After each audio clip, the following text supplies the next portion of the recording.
Әдәби-драматик тапшыруыбызны башлыйбыз. Кадерле дуслар, бүген без сезнең игътибарга танылган язучы Газиз Мөхәммәтшинның «Без әле җирдә яшибез» исемле повесты буенча эшләнгән «Инсаф» дигән радиопостановка тыңларга тәкъдим итәбез. Башта автор һәм бу әсәр турында берничә сүз әйтеп үтик. 1932 елның 23 декабрендә Татарстанның Минзәлә районы Яңа Бикшәнтәй авылында дөньяга килгән Газиз Фазлый улы Мөхәммәтшин киң әдәбият мәйданында узган гасырның 60 елларында кыска хикәяләре һәм повестлары белән таныла. Ул мәктәптән соң Минзәлә педагогия училищесында укый. Аннары Казан дәүләт педагогия институтының татар теле һәм әдәбияты бүлегендә белем ала. Төмән өлкәсендә авыл укытучысы булып эшли. Аннан кайткач, 1958 елдан 60 елга кадәр Шаян һәм Ялкын журналлары редакцияләрендә эшли. 1963 елдан алып 65 елның майына кадәр Казан утлары журналының җаваплы редакторы вазифаларын башкара. Матбугатта беренче тапкыр аның исеме 1955 елда Шаян журналы битләрендә басылган юмористик һәм сатирик хикәяләре белән күренә. Шуннан соң 60 еллар дәвамында яшь автор бик актив эшли. Үзенең төп иҗат кыйбласы булган хикәя жанрыннан тыш, прозаның зуррак формаларында да көчен сынап карый. 1963 елда балалар, яшүсмерләр тормышына багышланган «Без әле җирдә яшибез». 1971 елда «Саумысыз аккышлар» повестларын һәм «Йөрәктәге эзләр» исемле романын яза. Әдипнең иҗат мирасында шулай ук берничә драма әсәре дә бар. Язучы 1972 елның 17 февралендә вафат була.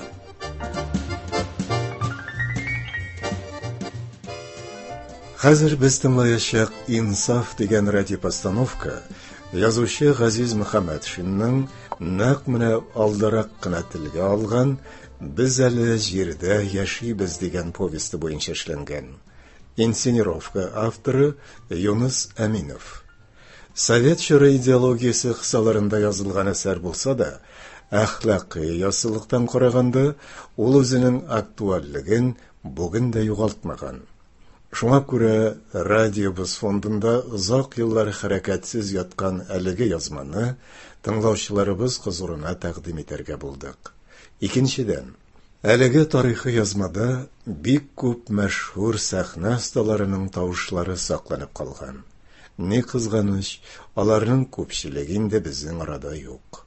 Аларның якты рухларын да искә алып тыңлыйк. Рольләрне Галиәскәр Камал исемендәге Татар дәүләт академия театры артистлары башкара.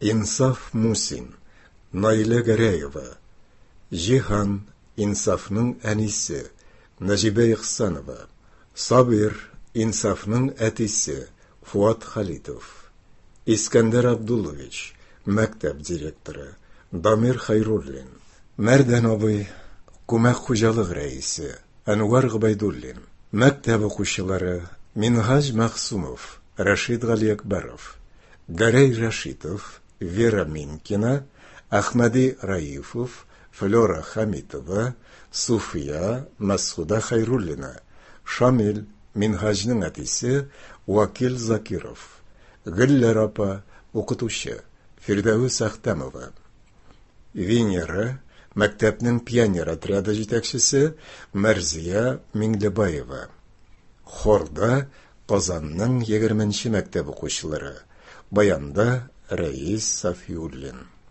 Радиопостановка магнитофон тасмасына Татарстан радиосы студиясендә мөхәррир Нәсимә Әхмәтҗанова тарафыннан 1964 елны язып алынган. Җир йөзендәге бөтен малайларның да исемнәре була. Җирән чәчлеме ул, кара чәчлеме, чибен тимәс чер итәрме, каты йодрыклы сугыш чукмарымы, барыбер. Сиңа исемен туганчы ук әллә кайчан табылган. Табылган гына да түгел, тагылып ук куелган була. Мине дә шулай иткәннәр. Тотканнар да инсаф дип йөртә башлаганнар. Менә исемемне белдегез инде. Бу исемемне, төсемне беләсегез килә икән. Анысын да яшермим. Яшым 11дә булса да, буем белән мактана алмыйм. Кыскарак әле. Ник алай икәнен үзем дә белеп җиткермим. Аякларның да, кулларның да рәтләре юк. Мускулларым бер генә грамм да юк ичмасам. Бер көнне мускул чыкмасмы дип, сарайдан 2 кеше алтын алып кирдем. 2 атна буе тырышып физзарядка ясадым. Кич ятканда беләкне тотып караган идем. Мускулның әсәре дә юк. Бер тик тә чыкмаган. Шуннан соң физзарядка ясауын ташладым. Барыбер көч керми.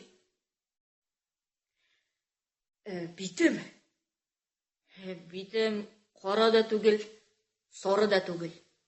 Аксыл. Яңакларым ишек алдында бик узак уйнаган көннәрне әз генә алсуланып киткән күк була. Өйгә кергәч бетә. Ишек алдында уйнаулар бик сирәк тия миңа. Әни чыгармый. Я салкын тияр, я усал малайлар кыйнар ди. Таба инде хәйләсен. Минем шәһәрдән чыгып бер җиргә дә барганым юк. Әни пионер лагерына да җибәрмәде. Суга батарсың ди. Минем әти авылда туган. Шунда үскәнде. Шуңадырмы авылны бик ярата. Әни белән минем генә авылга әллә нисебез китми. Әмма миңа барыбер авыл белән танышырга туры килде. Ничек кенә әле? Шулай бер көнне без әни белән икәүләп бакчада карлыган җыя идек. Әти килеп керде. Ни булды, Сабир? Нигә теләдең бүген? Ул эштән чыктым мин җиһан. Расчет алдым. Акылдан яздың әллә син, Сабир? Туйдырды. Колхозга китәбез. Үз эшемдә эшлисең диде. Агроном булып, Искалан авылында. Мин инде сөйләшеп куйдым, бөтенесе хәл ителгән. Шулай итеп, без авылга күчәргә булдык. Иртәгесен әти белән әни өйдәге әйберләрне җыеп чемоданнарга тутырдылар, тиеннәргә төйнәделәр дә, җыйнаулашып, пристаньга төшеп киттек.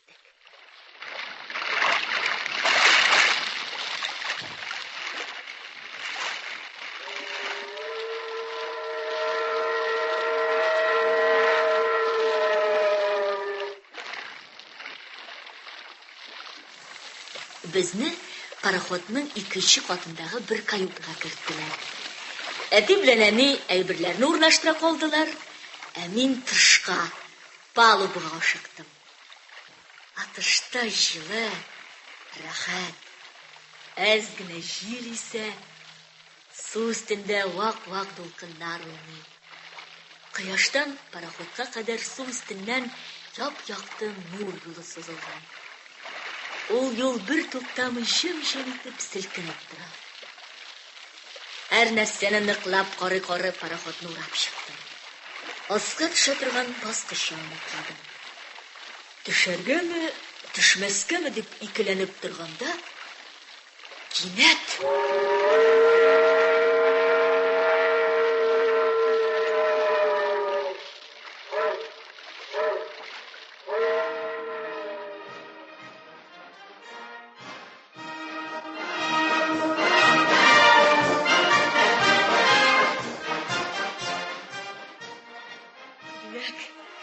Димәк, кузгалдык.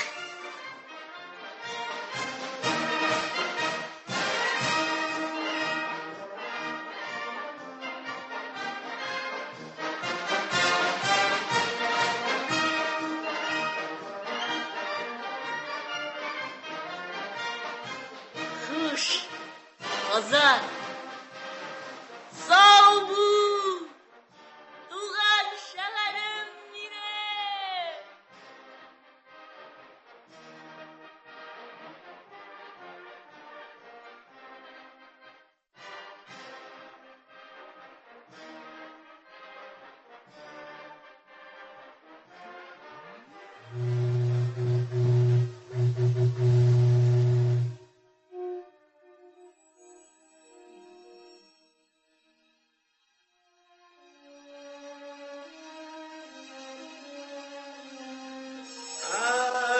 сен қайда екен? Тоңмадың ұлым? Суық болса кір, бек ұзақ келді. Жоқ, тоңмадым әте. Қарап тұрам міне. Бигірек матур бола екен су үсті. Су үсті дейсің сен. Су үсті деп кінә айту жетмеймін да. Деңгіз бойынса, шын Қазан деңгізі. Көресің мұны шекше келген? Тегі яқ-яқ шақ-шақ қыра көрді. Жаулауын іштесің бі? Ішті.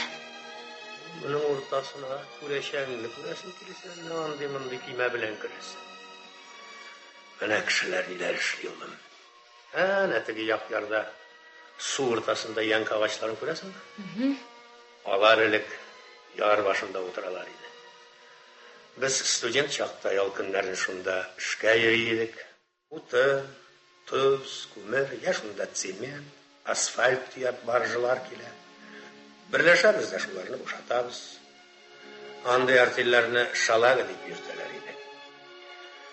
Соғыштан соңғы еллар дейді. Ауыр шақлар. Бір сеңағына ауыр түгіл, бүтін илге ауыр. Шуңа көре түзе едік. Оқисы да келе еді. Оқи-оқи, қай шақларда ауырлықлар ұнытылып да кете еді. Бұна неше оқыдық біз олам. Бұна шул үйәнкілеріні көргештен іске түшіп, әлі нешік болып кетті. Қазір андай артиллер жоқ енді. Студентлар да башқа. Ипи турында да уйлап бақыт өткермей. Оқи, ашы, іше, киіне, уйны, кілі, ял еді. Тұрмышы екінші ұлым инсаф, әйбәт. Неген әшілерге ойласаң да, ялқау болмасаң, бек нығыртып тіләсәң, тіләңе ершәсің. Сен өсіп жеткен шырғыз бигірәк те шәп болыр. Ай, шәп болыр бұл заманнар ұлы. Тұрышырға әшілерге гіне керек. Тұрышып әшілерге. Яра, туға тұрғансыңдыр, кешкі салқында түшіп келе, айда қайыққа қарек. Айда.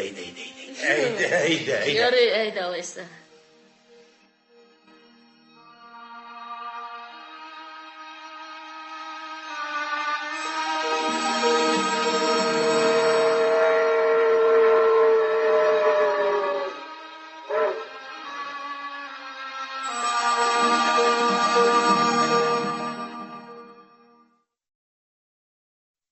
Менә біз ауылда.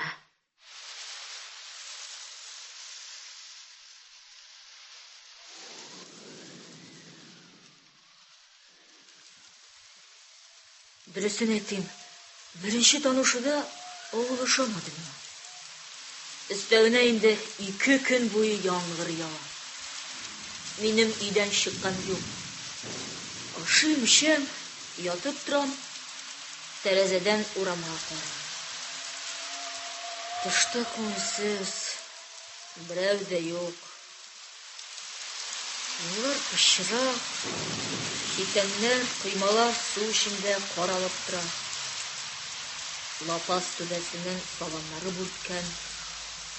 Havada bulut та bulut. Шыбыр-шыбыр яңғыр құйылын күннер бойы тыңлап отыруы ялықтыра да көңілсізді.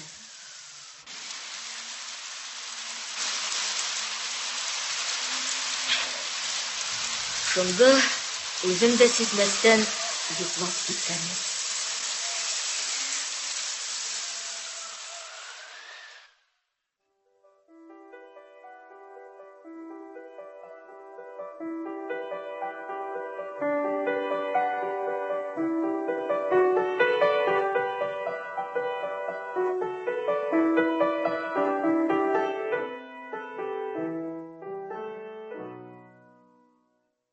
İnsaf.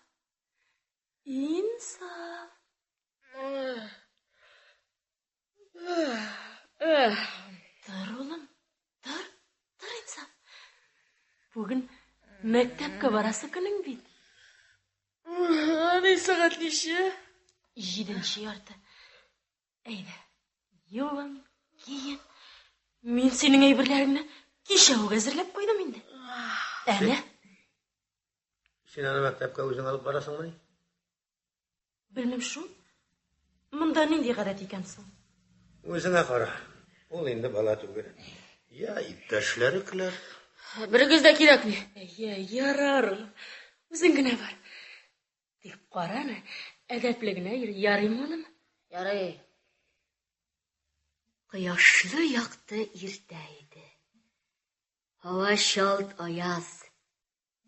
Зәңгәр. Тып-тын. Әз генә дә җил юк. Көн бик әйбәт булгач, миңа да күңеллерәк булып китте. Әле онда, әле монда агал япкычлы кызлар, сыры форма кигән малайлар күренә. Әти әниләренең кулына тотынган бәләкәйләре дә бар. Алары беренче класслардадыр инде. Эй, шәһәрсеп чыгып. Исемең ничек синең? Инсаф? Нихәл, Инсаф. Инсаф, Минсаф. Эй, карале, аркаңа сумка белән берне тондырыйммы?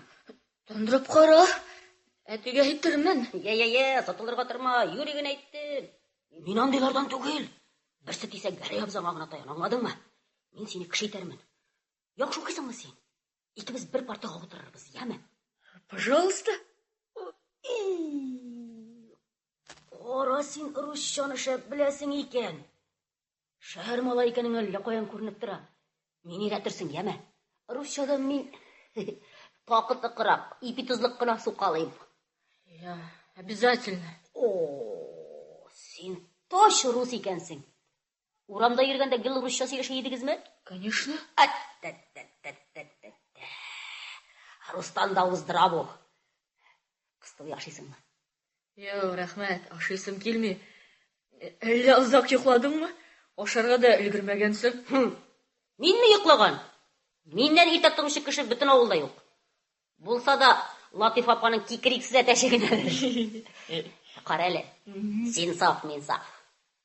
Син Казаннан мәле? Ничә тапкыр әйттем инде, һаман сорый. Беләм. Ленин музейында булганың бармы? Бар. Университетта, Ленин бабай укыган зур мәктәптә. Юк. Туристлар станциясында? Юк. Самолетка утырганың бармы? Юк. Нинди әкәмәт кеше соң син? Казанда торып, мич башыгыздан бүтән әйбер күрмәгәнсең. Син бик беләсең инде Казанны. Беләм шул. Быел бардык. Гел велосипед белән турист булып, аңладыңмы, Нәкәш? Бөтен җирен карадык. Хәтта китап баса торган җиренә хәл керттеләр. Без ничек иртә чыксак та, мәктәпкә соңгыларның да соңгылары булып кердек. Мәктәп каршындагы ялам шау-гөр килеп тора инде.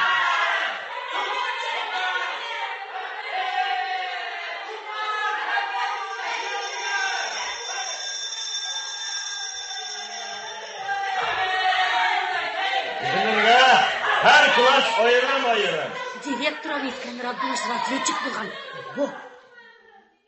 Кадерле укучылар.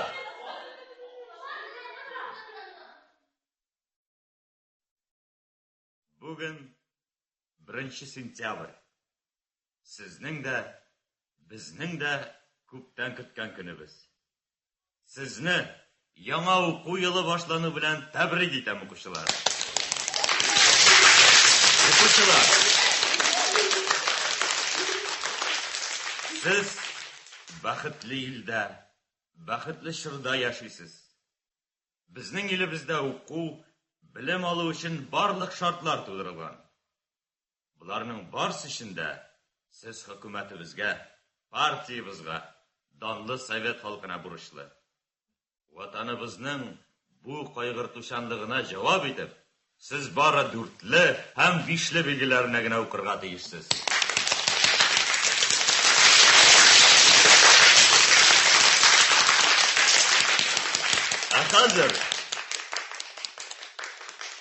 Хәзер колхоз председателе Мәрдән абыегыз сезгә берничә сүз әйтергә. Рәхим итегез, Мәрдән абый.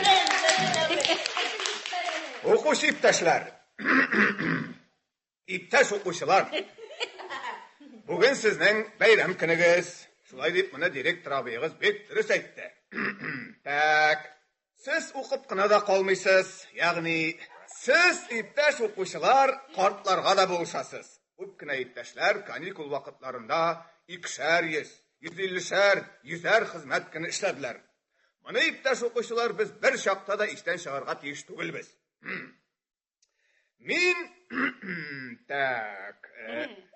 колхоз председателе буларак андый укучыларга рәхмәт белдерәм.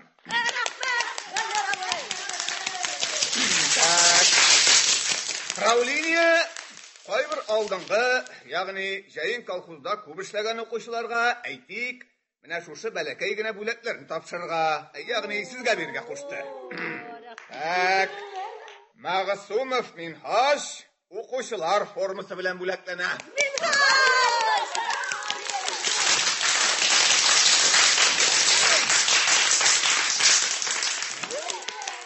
Иптәш Минһаж Мәгъсумов, монда кил. Котлыйм иптәш Мәгъсумов, 2нче елда да шулай тырышып, әйтергә кирәк, ягъни колхоз производствосында шулай тырышып эшлә.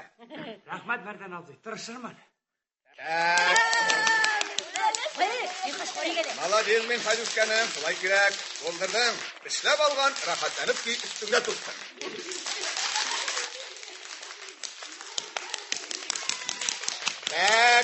Иптәш Рәшитов Гәрәй, тырыш хезмәте өчен колхоз правлениесе тарафыннан укучылар сумкасы белән бүләкләнә.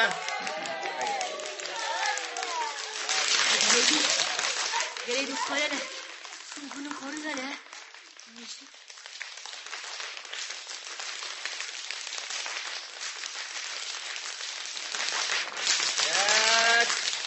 Зәки ва Венера тырыш хезмәте өчен менә шушы китап белән бүләкләнә. Инсаф, тегендә каралы. Әнә күрәсеңме? Кемне? Әтең белән әни икегендә ич. Кичилгәннәр икән. Үзләре йөрмибез дигән булдылар. Мин дә шулай гәрәйләр кебек бүләк ала алыр идем икән. Бүтән строй алдында. Бүтән кеше, укучылар, әтнәләр карап торганда. Ничек сөенер иде? Юкшы, миннән булмас. Гәүдәм бәләкәрем тегәрҗеп нишкәлегендәгне. Әни әйтмешли, сөягем дә юк әле минем. Кимерчәк кенә. Алай булмаса, әллә мин эшлә алмас идемме? Бүтәннәрдән бер тартта калмас идем. Гәрәйләр бүген бүләк алды. Мин алмас идемме? Күңеле булыр иде. Председатель иптәш Инсаф Мусин, бирә килегез. Мин стройдан чыгам, аны янына киләм. Ул миңа бер яңа сумка, юк, бер яңа костюм бирә. Рәхим итегез, иптәш укучы, җәй көне тырыш хезмәтегез өчен правление сезне шушы костюм белән бүләкли. Рәхмәт. Бүтән укучылар, әти-әниләр кул чаба. Кул чабу тавышына җирләр, күкләр селкенә. Чыннан да, мин уйлаганча булса, миндә рәхәт булыр иде.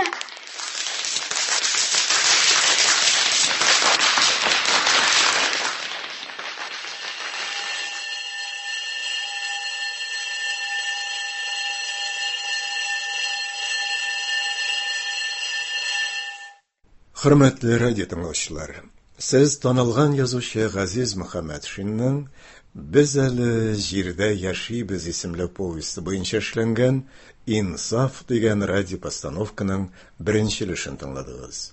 Инсценировка авторы Юнус Аминов.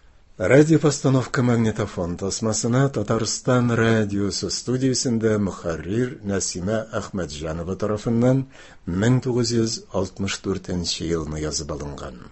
Радио тамашаның ахырын бик тиздән Россия радиосының хәбәрләр чыгарылышыннан соң 16 сәгать 10 минутта тыңлый аласыз. Безнең дулкыннарда радио тыңлаучылар. Хәзер без сезне танылган язучы Газиз Мөхәммәтшинның «Без әле җирдә яшибез» исемле повесты буенча эшләнгән «Инсаф» дигән радио постановканың ахыргы өлешен тыңларга чакырабыз. Инсценировка авторы Юнус Аминов. Язучының әлеге повесты 1963 елда Совет чоры идеологиясе кысаларында балалар, яшүсмерләр тормышына багышлап язылган әсәр булса да, әхлакый яссылыктан караганда ул үзенең актуальлеген бүген дә югалтмаган. Шуңа күрә Радиобыз фондында озак еллар хәрәкәтсез яткан әлеге язманы тыңлаучыларыбыз хозурына тәкъдим итәргә булдык. Икенчедән, әлеге тарихи язмада бик күп мәшһүр сәхнә осталарының тавышлары сакланып калган. Ни кызганыч, аларның күпчелеге инде безнең арада юк. Аларның якты рухларында искә алып тыңлыйк. Рольләрне Галиәскәр Камал исемендәге Татар дәүләт академия театры артистлары башкара. Радиопостановка магнитофон тасмасына Татарстан радиосы студиясендә мөхәррир Нәсимә Әхмәтҗанова тарафыннан 1964 елны язып алынган. 2 көн үтеп китте. 3нче көндә килеп җитте. Мин инде мәктәп белән дә, класстагы малайлар, кызлар белән дә ярыйсы гына таныша башладым. Үземнең 4нче класс булмыйча, 5нче класс булуыма да, мәктәпнең дә шәһәрнеке булмыйча, авыл мәктәбе икәненә дә өйрәнә төштем. Ләкин малайлар белән нишләптер һаман дуслашып китеп булмый. Җай чыккан саен миңа прәннек малай диләр. Коридорларда юри тыртып китәләр. Бигрәк тә Әхмәди дигән малай каныкты. Әле менә бүген дә соңгы тәнәфестә бәйләнергә тотынды. Эй, син! Нишләп юл өстендә катып торасың? Сузыл идәнгә! Менә шулай! Малар, күшем алар! Мин сикерәм. Малайлар, агач тәкчесе килә. Урыннарыгызга! Исәнмесез, укучылар? Утырыгыз. Класста барыгыз да бармы? Яхшы. Инде дәфтәрләрегезне ачып куегыз. Мине эшләрегезне карап чыгам. Менә син бүген яздың. Яхшы. Әйбәт. Биредә ялгыш җибәргәнсең. Яхшы. Аллай. Бик әйбәт. Яхшы. Барыгыз да үтәп килгәнсез. Хәзер инде әйтегез. Бу күнегедә нәрсәләрне эшләргә, нәрсәләрне белергә кушылган иде? Я? Кем әйтте? Кул күтәрегез. Мин апа идем. Мин апа. Я, Суфия. Әйт әле, күнегедә ни эшләргә кушылган иде? Күнегедә җөмләләрне тиешле интонация белән укырга, аларның кайсы төр икәнен, хикәя җөмләме, сорау җөмләме, өндәү җөмләме икәнен билгеләргә диелгән иде. Дөрес. Тагын? Тагын, өндәү җөмлә булса, аның нинди тойгы белдерүен әйтергә иде. Дөрес, Суфия, утыр. Безгә хәзер күнегүне Мусин укып күрсәтер. Егет, һич юк икәндер мәрхәмәт хисең синең. Әйтче зинһар мәрхәмәтсез, кем син исемең, кем синең? Иртәгә килгәнче дуслар, тәндә җаным торса әгәр, шул фәлән атлы кеше кысты диярмен, сорасалар. Әйтсәм әйтим, син белеп кал, чын атым былтыр минем. Бу егет абзаң булыр бу. Бу бик белеп тор син, энем. Ашыкмый гына. Интонация, хис белән укырга кирәк инсаф. Я? Тикшерә башлыйбыз. Бу җөмләдә Монда бер генә җөмләме инсаф? Уйлап кара әле. Беренче җөмләне укып күрсәт әле. Кайда беренче җөмлә? Казан малайның портфеленә пси ияләнгән. юк, улар синнән алып килгән. Сидән башка хайван күргәне юк икән. Вот кызык малай, гомеремдә дә күргәнем юк иде. Пси патшасы адам. Тынычланыгыз әле. Бүгенге эшегез миңа һич тә ошамый, пионерлар. Гөлләр апа, ышаныгыз, икенче мондый хәл булмас. Хәзер отряд советының ачык җыелышын җыябыз. Берегез дә кузгалмагыз. Әхмәди, утыр урыныңа. 5-нче класс пионерларының Олег Кошовой исемендәге отрядның җыелышын ачык дип белдерәм. Көн тәртибендә бер генә мәсьәлә. Бүгенге хәлне тикшерү. Кем кеше сумкасына пси тыккан? Кем эше бу? Нәрсә, барыгыз да миңа карыйсыз? Күргәнегез юкмы әллә? Әйе, мин яптым, бик беләсегез килсә. Эх, син! Тагын Әхмәди. Мин аның тыкканын күреп тордым, шәһәр малайын сыный гал диде. Нигә баштук әйтмәдең? Үз әйтсен, мин нәрсә әллә минме? Си белән уйнамаса, башка уен биткәндер мискинкәйгә. Әхмәди, ничек ялмыйсың син? Синең эшең түгел, катышма. Нәрсә уйлап таба? Дәрес вакытында. Нигә тыктың син ул псине, Әхмәди? Моның белән нәрсә күрсәтергә уйладың? Кешеңнеме? Күпмегә хәтле барыр ул тәртипсезлек? Һә? Я, иптәшләрең җавап көтә. Икенче алай эшләмәм. Башы соңгы шушы булыр. Мине бер юлы гафу итегез, малайлар. Мин ялгышканмын.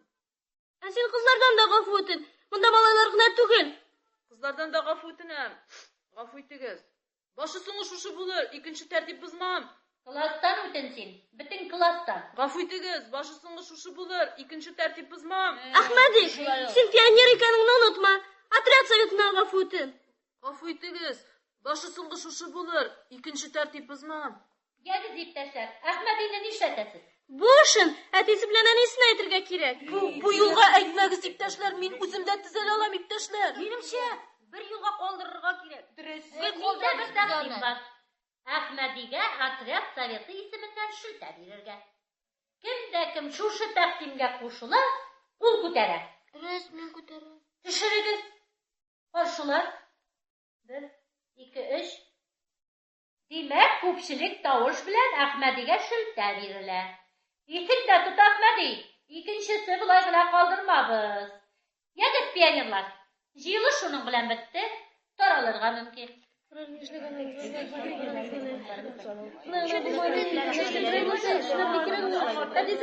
әйтергә кирәк. Инсаф, син миңа ачуланмыйсыңмы? Юк. Сиңа нишләп ачуланыйм? Нишләп дип, аның пси салганын мин карап торам дим бит. Инде хәзер миңа да бүтән малайларга да кагылмас. Күрдең бит? Ничек ялды, бөтенебездән гафу үтенде. Җүләрсен инсаф, билләһи менә җүләр. Нигә? Аның гадәте инде ул. Әхмәди гел шулай итә. Берәр бер эшләдеме торды, гафу үтенә. Гафу итегез, икенче алай эшләмәм дигәч. Укытучылар аптырыйлар да калалар. Әрләмә синең сугышкан, әрләридән гафу үтенгән. Гаебен танаган. Хәйләкәр кул. Кыйрылы гына юк. Менә күрерсең, безне дә булай гына калдырмый ул.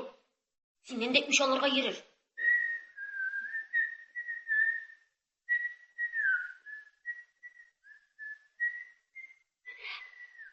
Менә күрдеңме күпердә? Көтеп тә тора. Әйттем бит мин сиңа. Шәһәр чыпчыга. Конфет тамак. Аркам кышта дип әйткән идең. Кил, кашыйм. Син, малай. Әле генә сүз бирдең бит. Кагылма. Әтисен әйтсәк, көлеңне күккә чорыр. Кит, спутник. Телеңне тыймаса. Әхмәди дин. Монысы сиңа конфет тамак. Синең нише чебешләрне күргәнбез. Сесе җитмәде дисәң, тагын өстәргә магым. Әхмәди юкмы? Кирәкме? Мәүсиге. Әле син шулаймы? Герой, эләктеңме? Тор инсаф. Берәр җирең авыртмадымы? Юк. Ярый, әле авыртмаган. Яле хөрмәтле Камыр Батыр әфәнде, күзеңне ачыбрак кара әле. Алдыңда ни күрәсең? Янкеләрне. Хош, кычкырыбрак әйт. Барыбыз да иштик. Янкеләр күрәм. Янкеләрдән булайрак ни күрәсең? Рәшәткәсен. Хош, аннан да булайрак. Конфеттам инсафны. Ярый, бусы да булсын дим. Аның фамилиясе ничек? Мусин. Әгәр дә моннан соң син 5нче класс укучысы Раифов Әхмәди шушы минуттан алдыңда басып торучы шул ук 5нче класс укучысы Мусин Инсафка тырнак очы белән генә булса да кагылсаң, мин Мәхсумов Минхаҗ сине тукмармын да ботыңа тотып менә шушы ай елгага батып бәрермен. Булдымы? Гафу ит. Икенче алай эшләмә. Ей, беләм мин синең гафуыңны. Син шуны айт, булдымы? Булды. Икенче бер чакта да Аңлашылдымы? аңлашылды. Шылса шул. Хәзер инде кул бешегез сал батырлар. Җыелсын шуның белән ачык. Юкла. Ябык дип белдерергә рөхсәт итегез, хөрмәтле иптәшләр. Марш өйләрегезгә.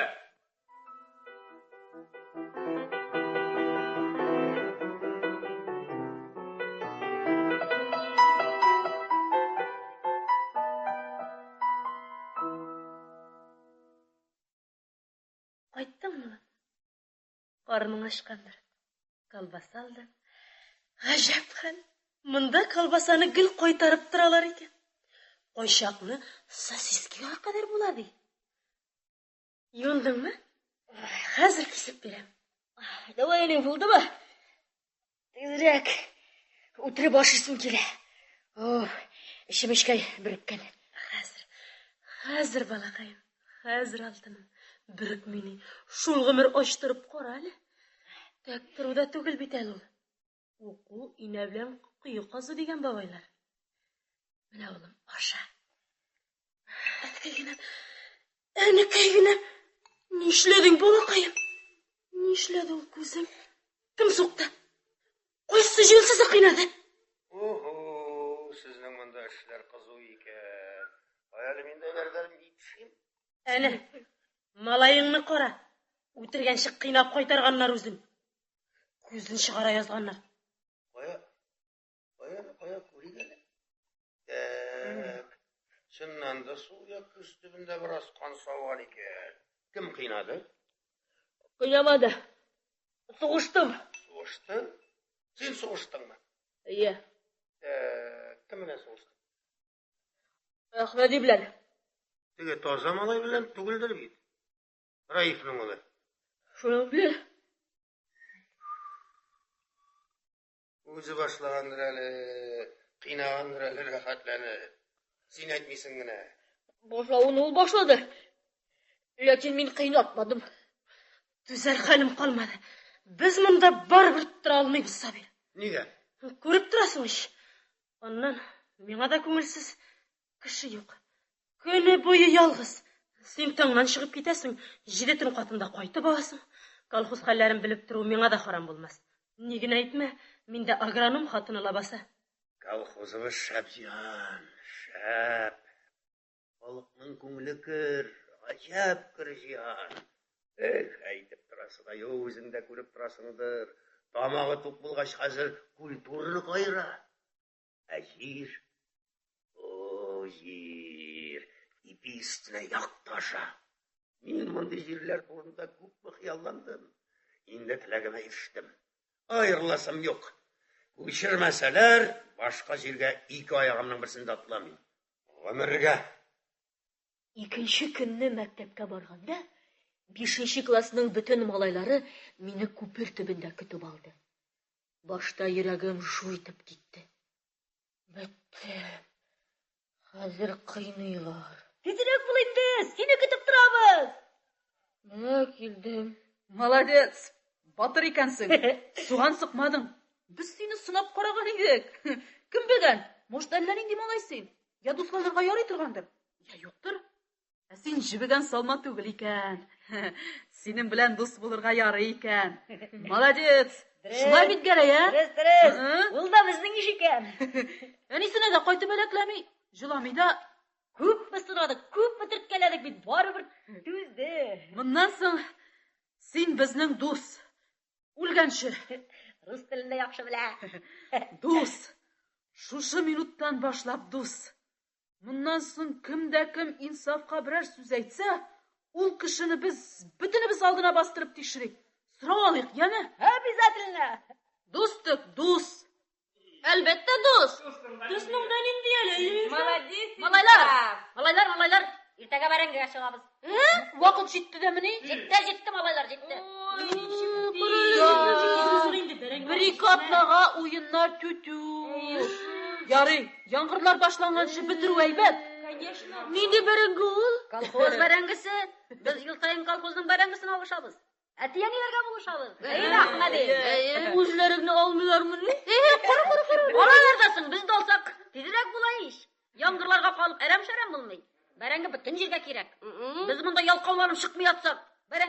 алмасаң, шәһәр халқы яшар. Бәрәңге кайдан алыр, Менә ничек бит ул малай. Ныклап торып уйлап карасаң, директор абый әйтмешли, дәүләт эше лә бу. Әхмәди, дәүләт эше беләсең килсә. Дөрес.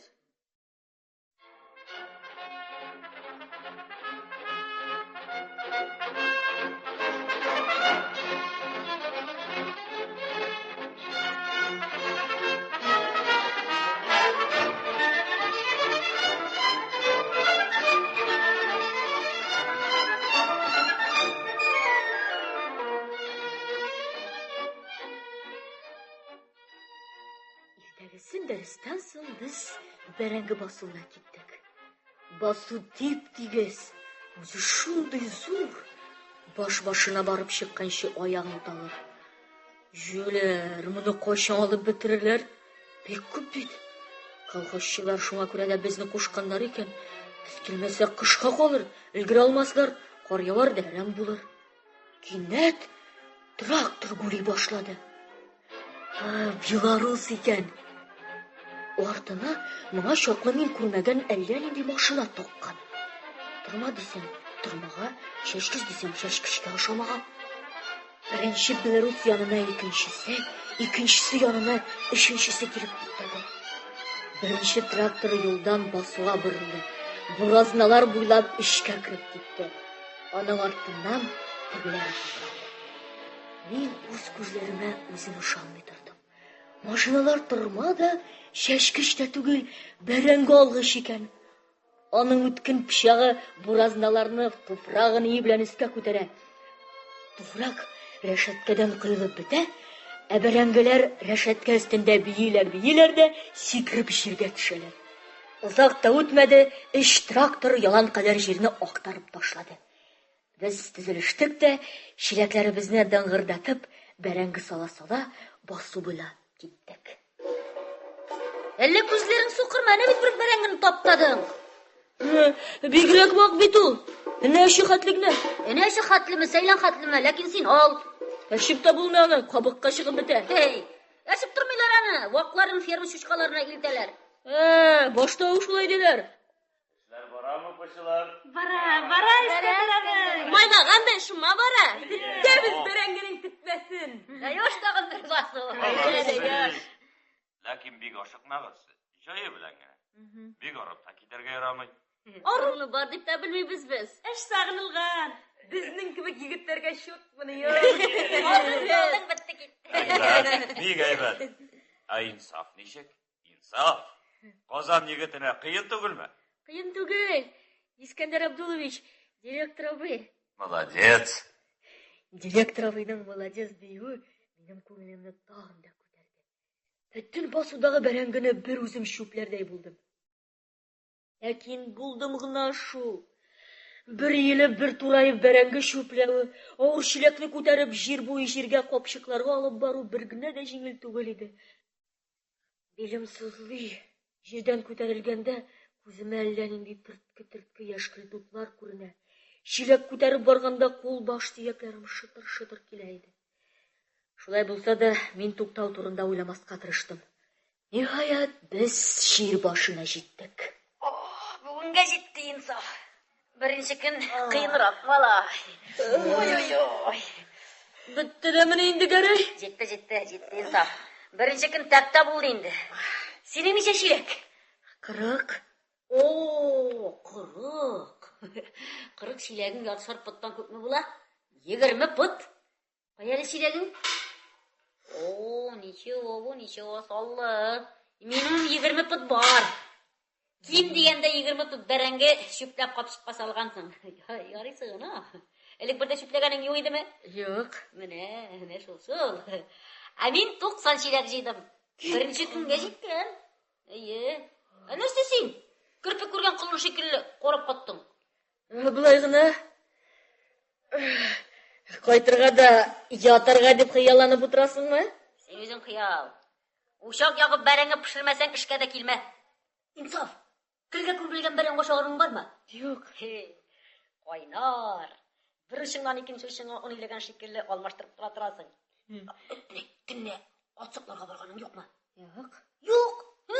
Сине иң шәп, иң рәхәт чаклар шул инде, малай. Малайлар? Әйдәгез бәрәңге күмәбез. Әйдәгез. Кара, малайлар, кара, җыеп китегез әле тизрәк. Әнә, без бәрәңге шүпләгәндә үк җыя бардык инде. Бигә бакуган. Алайса, әйдә кәрәк, кабыз әле. Хәзер. Үзең кабыз, әйдә. Яна. Хәзер пешерәбез. Бәрәңгеләрне салыйк инде. Хәзер үк салсаң, бәрәңге янып бетә. Менә шаулап күмертсен, көнләре башласын. Шул чакта как раз самый вакыты. Мин белмәгән идем. Берәү дә туган чакта бөтенсен белеп тумый. Белмәү гаеп түгел, белергә теләмәү гаеп. Менә безнең артыкта бер чех малае. Туктар син. Сиңа гына сөйләргә димәгәнле. Тел дигәндә син үзе юк, дөрес әйтәсең. Сөйли белү дә кирәк. Дәрестә синең кебек ыкмык итеп торсам, гәрлегемнән атылып үләр идем. Чын, мин утырмас идем. Син бит бер көнне морковны мужской род дидең. Рәтлегез белән шулайсыз. Кирәкмәгәнгә кысылып тик йөрисез. Азатулла карт бөтен кешене сүгеп йөри. Ник алайда, ник булай? Аның ни ише бар? Хәштердә. Минем бабай шикелле булырга әле сиңа. Гомер буе колхозда эшләгән, председательдә, бригадирдә, МТФ мөдире дә булган. Картайгач та тик тормый. Менә бу тирәкне кем утыртты? Ул. Сай елгадагы тирәкләр кемнеке? Аныкы. Авылның бөтен шишмәләрен кем чистартып тора? Ул. Әле юл буена алмагачлар утыртам ди. Җирдә эзем калсын, ыланнар искә төшерерләр, рәхмәт әйтерлекләр ди. Менә кем минем бабай? Кеше өчен бит. Үзе теләп. Эх, син, дитәшәле. Тукта инде. Ни бит булай гына кызыбырак кителгән. Азатулла бабайны яратабыз без. Ул мине бәләкәй чакта сыерчык ясарга өйрәтте. Кайын башыннан карга күкәй алгач, аркага сыек чыбык белән сыптырды. Сыптырса да яратабыз без аны. Әйбәт ул. Үскәч мин дә юл буена урамнарга алмагачлар утыртам. Син бит космонавт булам дисең. Алмагачлар утыртырга вакытың калырмысың? Кала. Гел айда тормыйм бит мин. Кешеләр илтәм дә кайтам, монда яшим. Ул чакта инде безнең авылда зур шәһәр булыр. Кая, бәрәңгене карыйк. Егетләр булган бу. Буның аръягына чыккан малай бәрәңгеләрне. Ура! Туктаңыз әле. Кайсыгыз артка карый? Монысы кемгә әйтәбез? Инсафны. Ул яңа кеше алдаша да белми. Мин ике тапкыр бусы кемгә диярмен. Алырак өемнәргә төртермен. Берсен үзенә, икенчесен Әхмәдигә дип әйт. Икебезгә дә күбрәк ләгер, яме? Кара, Әхмәдине, шул булыр инде сине. Үзе туйса да күзе туймый. Ягез, башладык. Бас инсаф. Чыга. Бусы кемгә? Гәрәйгә. Бирәле. О, рәхмәт малай, тәмле пешкән. Монысы? Монысы Суфияга. Монысы? Монысы Әхмәдигә. Монысы? Ярга. Әтәл икән бу. Ну, малайлар бәрәңгесе дә мәрәңгесе йотарсың. Гәрәй, туз бирәле. Мәләмә суз. Инсаф. Бәрәңгеңне кисәңә саласың. Әрәм иткәнче миңа бир. Юк, мин аны өйгә алып кайтам. Нигә? Аның көлдә күмгән бәрәңге ашаганы юк. Нигә? Ул тәктә инде каймак белән кыймак кына ашап ята торгандыр. Синең кигән бәрәңгеңә әйләнеп тә карамас.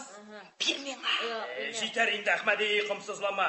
Әйдәгез, малайлар, кайтабыз. Әйдәгез безнең поход җырын. Венера, әйдә бергә. Юлга чыктык без бергә, туган илдә йөрергә. Юлга чыктык без бергә, туган илдә йөрергә. Туган илнең төрле җирен, байлыкларын күрергә. Туган илнең төрле җирен, байлыкларын күрергә. Мендек биек тауларга, йөрдек киң яланнарда. Мендек биек тауларга, йөрдек киң яланнарда. Учак ялып, үлән тушап кундык без урманнарда. Учак ялып, үлән тушап кундык без урманнарда.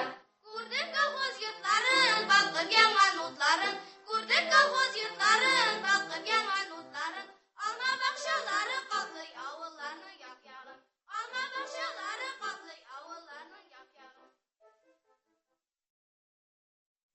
Икенче көнне дә, өченче көнне дә бәрәңге чүпләргә чыктык. Кыскасы, атна тулганда урман уртасындагы басының бәрәңгесе алынып бетте. Миңа хәтта кызганыч булды. Атна буена аяк-куллар да әйләнеп киткән иде. Мин үземне чын авыл малай дип сизә башлаган идем. Күңелле иде басуда.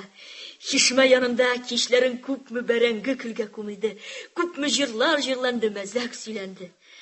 Хәзер дәрестән чыгабыз да өйләргә таралабыз. Егетләр, bir атна эчендә никадәр эш эшләп ташладык бит, Тагын шулай шаугыр килеп йөрмәбез микән инде?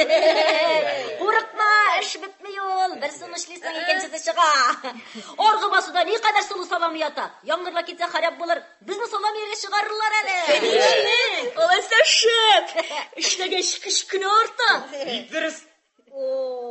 Атна эчендә мускулларың никадәр үскән. Билләһи кас күкәе кадәр бар.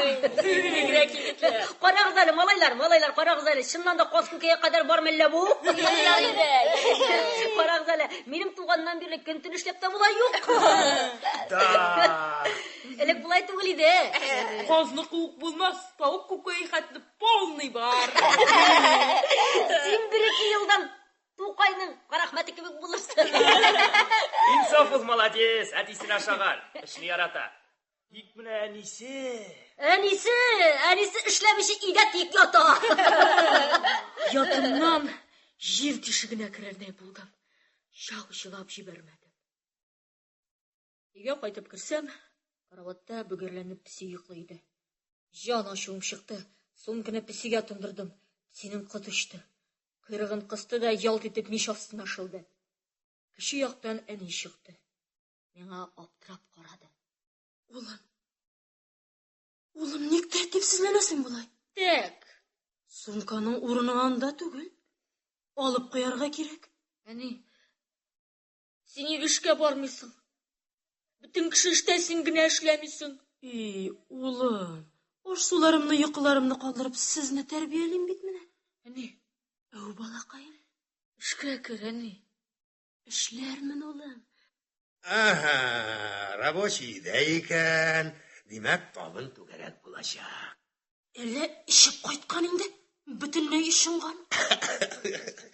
Ишми исерә торган кем бүген? Бригаданың гомуми җыелышы булды. Шатланырлык ни бар аны? Сезнең инде көн-төн җыелыш. Юк, Җиһан. Бу җыелыш бүтәннәре кебек түгел. Кешеләр турында, игенченең намысы турында сөйләштек. Миннән киткән чиясенә җиткәнче дип, эленке салынкы йөрүчеләрне утлы табага бастырдык. Җиһан, зур эшләр башланырга тора. Колхозчы үзенең намысы белән киңәшә. Шул гынамы? Балачага шикелле түшәмгә сикерле хәлләр күрмим әле мин монда, Сабир иптәш. Анысы да булса, сөенерлек әйбер тагын бар. Социалистик Татарстанның бүгенге санында. Тыңла. План үтәлде. Алга районы хезмәтияләре Бөек Октябрь социалистик революциясенең данлы еллыгы хөрмәтенә җәелдерелгән ярышта яңа җиңүләргә иреште. Район дәүләткә ашлык сату планын срогыннан элек арттырып үтәде. Илебез амбарларына 173,485 центнер ашлык сатылды. Социалистик йөкләмә исәбенә ашлык тапшыру дәвам итә. КПССның алга райкомы секретаре Ф. Курбанов, район башкарма комитеты председателе Т. Шарифуллина. Ишеттеңме, Җиһан? Ил алдында йөзебез ак бүген.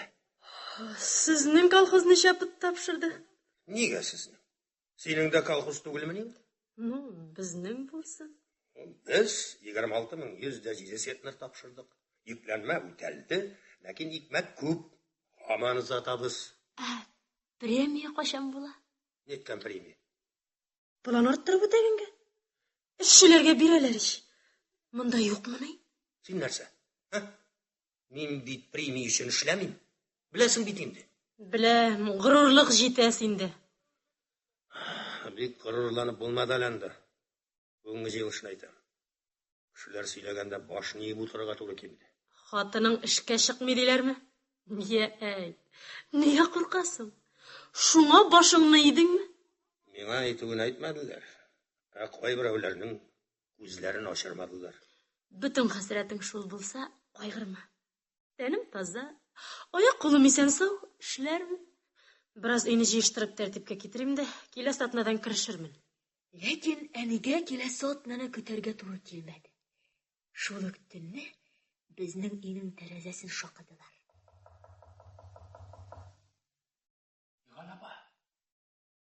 Йыган апа, ачык әле. Әни, кеше бар. Иштәм, хәзер ачам. Исәнмесез? Ни бар үскәнем? Мусин абый. Йыган апа. Әти авырый. Таң алдыннан бөтенләй хәле бетә башлады. Медпунктка барган идем. Ем апа укырга киткән икән. Аптырап сезгә килдем. Бар, Җан, тиз бул, бар. Эй, Ходаем, мин бит больницада бер генә көн дә эшләмәгән. Белермен микән? Белерсең. Врач кеше шулай инде ул, бар. Дару, инструментлар. Бездә Лен апаның чемоданы кыштан бирле тора. Әйдә алайса. Хәерле юлга. Я. Инсаф. Тор. Ана таң атып килә. Әйдә, тор. Әни, юк. Кем самавар куя инде? Кем? Үзебез? Ничек инде үзебез? Син дә мин, Мөхәммәд Әмин. Эштәгә ниеңне көтеп аш ятып булмый. Әни, эштәме? Эштә. Шул эшкә чупланамы? Ничек кенә әле. Кешеләрне давалаудан да әйбәт эш юк. Ура! Минем әни эшли. Без эшебез дә эшлибез. Укуны иң авыр эшлиләр бит, әйеме? Әйе. Менә мондан соң үртәп әнин кызыл тырнак дип карасын малайлар. Артларына уколыңны кодатырмын. Ура! Әйдәти, бәрәнне кыздырыйк. Нигә? Чәй генә әз булырмы ни? Әнигә эштән арып ашыгып кайтыр. Иренмәсәң әйдә. Мин дә шишермен, әйдә. Иренәм булсаң. Без көлешә бәрәңге кыздырдык. Яртысын ашап, яртысын әнигә куйдык. Сонмасын дип, өстенә мендәр капладык. Аннан әти үз эшенә китте.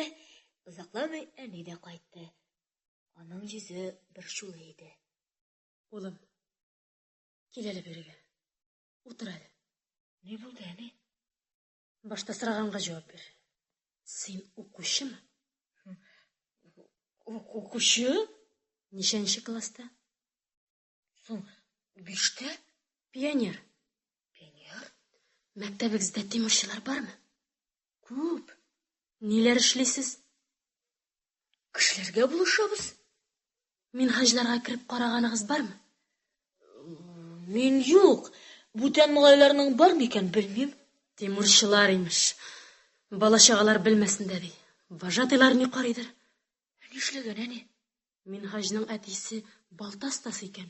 И күтәргәндә түбәдән егылып төшкән. Шуннан бирле кузгала алмый урында ята икән. Янына олы кешеләр дә, кичкенәләр дә керми ди. Шуңа күрә аңа бик күңелсез. Бүген мәктәпкә бара алмыйм. Иптәшләреңә, вожатыйларыңа әйт, бер онытма. Председатель белән синең әтиеңә дә кирәген бирермен. Эш дип, җанлы кешене онытканнар. Улына балта тотканда гына кирәк микәнни ул эшче? Балтасы төшкәч кирәкми микәнни? Юк, әни, авыргач та кирәк. Менә шул. Ишеттеңме әйткәнне? Ишеттем, әни. Ишетсәң, эшлә. Ярар. Шаптым, әни. Шаптым. Гәрәй. Нишләп күпердә торасың? Балтаң суга төштеме әллә? Эх, малай, кайгы. Бу нинди бетмәгән кайгы бүген? Кайгырмассың менә. Поштага менгәнем. Әйе. Оганёкта Николаев абиның балык тоткан рәсеме бар. Кайшы белән кисти, Муртаза бит кисми. Хәзер генә кайтты, өләшәсе бар ди. Безнең альбомга шул кадәр шәп иде. Башкалары күп ич. Эх, парин, төптән уйламыйсың. Мин аның сирне төшендем инде. Герой космонавт булырга җыенсаң, балыктан аерылмай икән. Ышанмыйсыңмы? Монысы яр башында чиләк белән балык пешерә. А Попович абый космос тикле космоска менеп, тузлап киптергән балык кимерәме? Кимерә. Белми эшлиләр дисеңме? Башлары бар. Алар ни эшли, безгә дә шуны эшләргә кирәк. Син юк белән баш ватма. Монда важныйрак эшләр бар. Әне, мен ғажының әтесі ауыр еді. Ярдан бетерге керек ие. Әйде, екіміз кіріп шығайық. Әйде. Исәнмесез. Шәкіртлер келген екен. Исәнмесіз үскенлерім. Бек исән сол әлі. Өзігіз исәнме? Бір келіш. Әйдәңіз түрдан ұзыз үскенлерім. Мен қашты яқтар болғай, қазір шыға. Улым дейм. Иптәшләрің келген. Хо, малайлар! Әти, qorning ашқандыр инде. Ашатayım mı? Сеңілерің ашаттың ба? Бар. Еңілік, оларын ашат олама. Ярый, әткәй. Эше көп міскіннің, эше көп. Сіңілерін мені қарай. Үйді 40 ай бір 40 жерде қырылып ята. Әнесі басудан қайтып кірмәгәш, нешләсін бейшара. Бүтін ауырлық шұтның желкесінде. Дәріс әзірлерге де вақты қалмай. Нешік соң оқу, мақы бермей ме? Yok, Şamil abi, maha vermeyin. Ойламағыз да. Сыңар икілісі де yok. Арифметиканы бүтіні бізден әйбәт біле.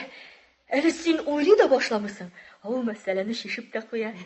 Yok. Староста ол бізде. Şamil abi bir şılmağız, maha vermeyin. Ярый, алайсың.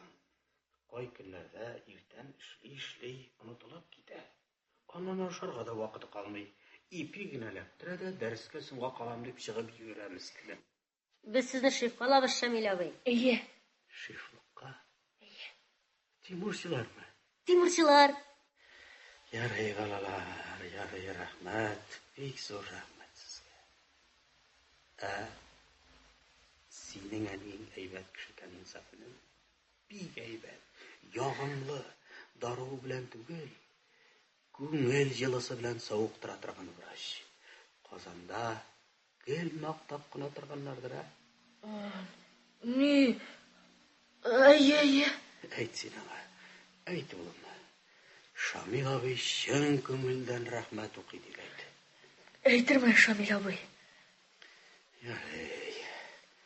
Күнлер бойы тек яту бек көңілсіз екен.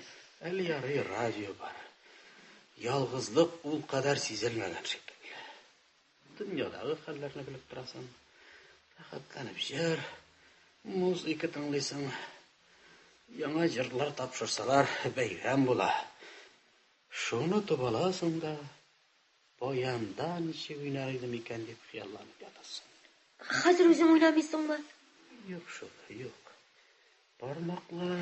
İnsafı ne bile? İlerinde zıp bayanı var özüneki. Şınlap mı? İnsaf iskenim. Özürek oynayayım şunda. Min hacılan. Koya. Bayanını getireli. Yalı insaf iskenim. Bir sızdırıp jibereli. Neydirak yeni oynayımsın Şamil abi? Oyna oğlum. Yanım dileğen oyna.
Rahmet. İnsaf.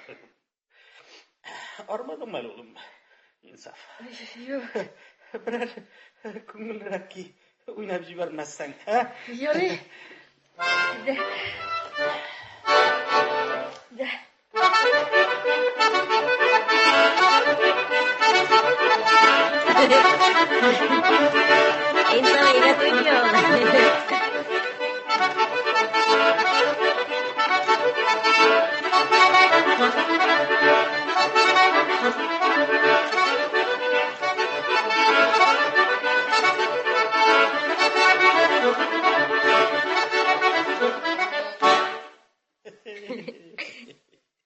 Молодец.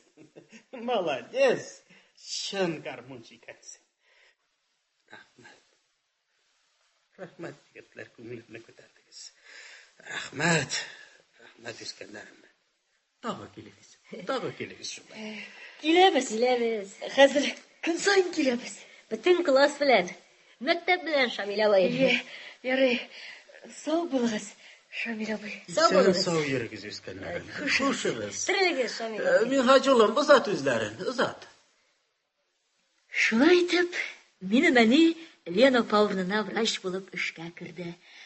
Шамил абый хакында кинәт кенә бөтен мәктәп сөйли башлады. Пионер комсомол җыешлары булды. Атна үтмәде, Шамил абыйга өр-яңа телевизор итеп куйдылар. Минһаҗларның чак китаплар, газета, журналлар белән тулды. Мәктәпнең комсомоллары, авыл егетләре моның белән генә калмадылар. Шамил абыйларга өр-яңа капка ясадылар, койма кыйдылар, ягарларына урманнан утын, сыер сарыкларына болыннан пишән ташып куйдылар. Аларга барып, газета укып, эшләп йөрергә безнең арадан тимурчылар билгеләнде. Йөзләп кеше мин барам дип торса да, бөтенесен алмадылар. Чиратлап йөрергә 30 пионер сайланды. Шулар арасына Гәрәй белән без эләктек. Анысы бер хәл. Шуннан соң минем буш вакытларым бөтенләй бетте. Гәрәй дөньяда инсаф дустымнан да оста баянчы шушы яшькә җитеп күргәнем юк иде дип мактанып малайларга сөйләгән.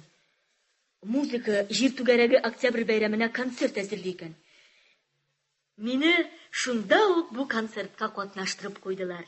Мин бик кирәкле кешегә әйләндем. Ниһаять, менә ул бәйрәм кичә. Менә ул дулкынландыргыч минутлар. Сәхнәнең иң алдында баянымны тотып, мин утырдым. Яныма тезәнгән кызлар, малайлар, минем дусларым тезелде.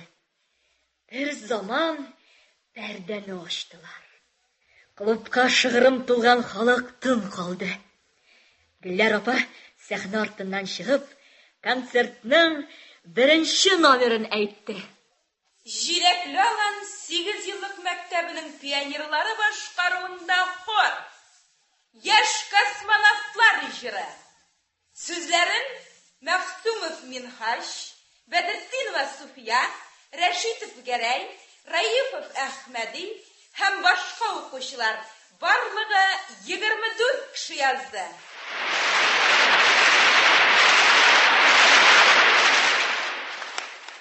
Кейін Мусин инсаф чыгарды.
Хөрмәтле радио тыңлаучылар, сез танылган язучы Газиз Мөхәммәтшинның «Без әле җирдә яшибез» исемле повесте буенча эшләнгән «Инсаф» деген радиопостановка тыңладыгыз. Инсценировка авторы Юнус Аминов. Рольләрне Галискар Камал исемендәге Татар Дәүләт Академия театры артистлары башкарды. Инсаф Мусин, Наилә Гәрәева, Җиһан, Инсафның әнисе, Нәҗибә Ихсанова, Сабир, Инсафның әтисе, Фуат Халитов, Искәндәр Абдуллович, мәктәп директоры, Дамир Хайруллин, Мәрдән абый, күмәк хуҗалыгы рәисе, Әнвар Гобайдуллин, мәктәп укучылары, Минһаҗ Мәхсумов, Рәшид Галиәкбәров, Гәрәй Рәшитов, Вера Минкина, Әхмәди Раифов, Флора Хамитова, Суфия, Мәсхуда Хайруллина, Шамил, Минһаҗның әтисе, Вакил Закиров, Гөлләр апа, укытучы, Фирдәүс Әхтәмова. Венера, мәктәпнең пионер отряды җитәкчесе, Мәрзия Миңлебаева. Хорда Казанның 20-нче мәктәп укучылары. Баянда Рәис Сафиуллин. Радиопостановка магнитофон тасмасына Татарстан радиосы студиясендә мөхәррир Нәсимә Әхмәтҗанова тарафыннан 1964 елны язып алынган. Әдәби-драматик тапшыруларыбыз бүгенгә шушының белән тәмам. Киләсе очрашуларга кадәр сау булыгыз. Программа Татарстан Республикасының Татмедиа гаммәви коммуникацияләр агентлыгы ярдәме белән эфирга чыкты.